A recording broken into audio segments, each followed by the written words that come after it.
I want to show you how to make a frame for your Tim Burton style portrait.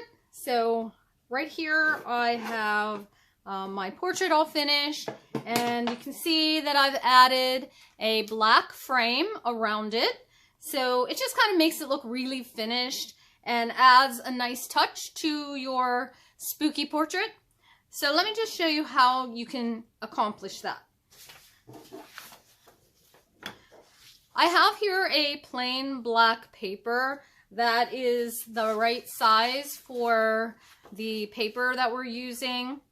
So to make this symmetrical, what I'm going to do is I'm going to fold it in half, either this way or this way. It really doesn't matter which way you do it, but I'm going to fold it. I call this hot dog bun way, long way.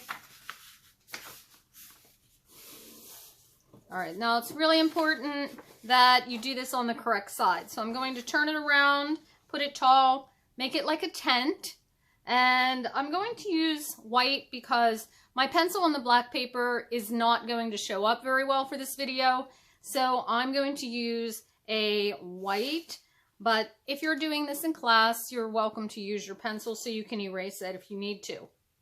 So the first thing I want to do is I want to make some of these curves so that I can get these cutouts for my frame. So I'm just going to make a curve. I'll make one kind of like a half circle that spans the fold, and then I only really need to draw on one side of this, so it really doesn't matter whether you draw on the left or the right, but I only need to draw on one side. But I did span this just so that I could get the position correct. I also want to do the same thing on the bottom that I did on the top. So I'm just going to kind of span the fold. So half of the half circle is on this side and half's on this side. And like I did up here, I want to do that down here. You could do different ones on the top and bottom if you'd like. That's fine if you want to do that also. So I'm going to make a combination of curved lines, square lines, triangle lines. For this frame, I did a couple of triangles, but you can do square type lines too. So I'll do both and show you. So I'm just going to do a triangle there, and maybe I'll do a square and another triangle. I don't want to go too far in because, as you can see, my portrait's going to go here, and I don't want my frame to go under my portrait. I still want a frame around it. As I said before, you do not need to do the other side. All we need to do is one side, and just kind of spanning this. Now I'm going to fold this in half again, and I'm going to cut right along the lines that I made. So obviously I have to look at it from this side, not this side. I wouldn't see my lines. So I have to do it from this side. And so I'm just going to cut these out.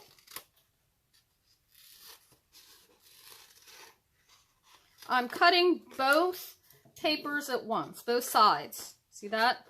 So you don't want to cut one side, you want to cut them both at the same time.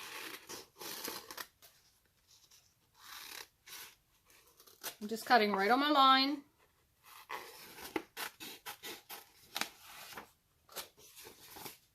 And you'll see when I open this up, it makes a lot more interesting of a frame than just having it straight the whole way around. I will add some details also with the white. Alright, so just push those off to the side. We can throw those away later. Now I have my frame, and I'm going to open it up. And you can see I have a really nice, interesting edge on it, which is what I was going for. So to make that really show up, I want to add some white lines all along the edge, kind of going along the contour of the outer edge. So I'll take my crayon here, and you could use colored pencil or chalk, whatever you have that's white. And you can see I just went around the contour. You can even add a little bit in the middle too if you want. This is however you'd like to do this. So I'm just going around those areas that I cut, just to kind of make these cuts show up better. I'm not necessarily making one big line. I'm kind of breaking up the line, kind of leaving my corners blank for now. I'll show you how to make a spider web in the corner if that's something you want to do. It's not something you have to do, but if you want to do that, I'll show you how.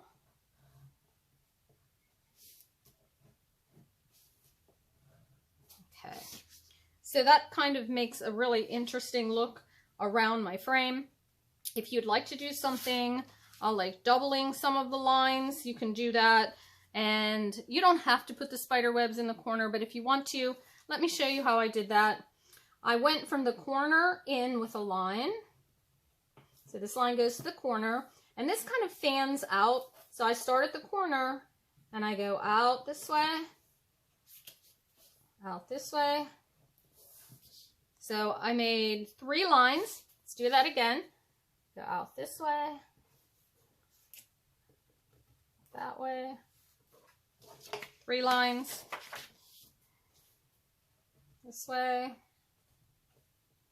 So all 3 of these lines go to the corner.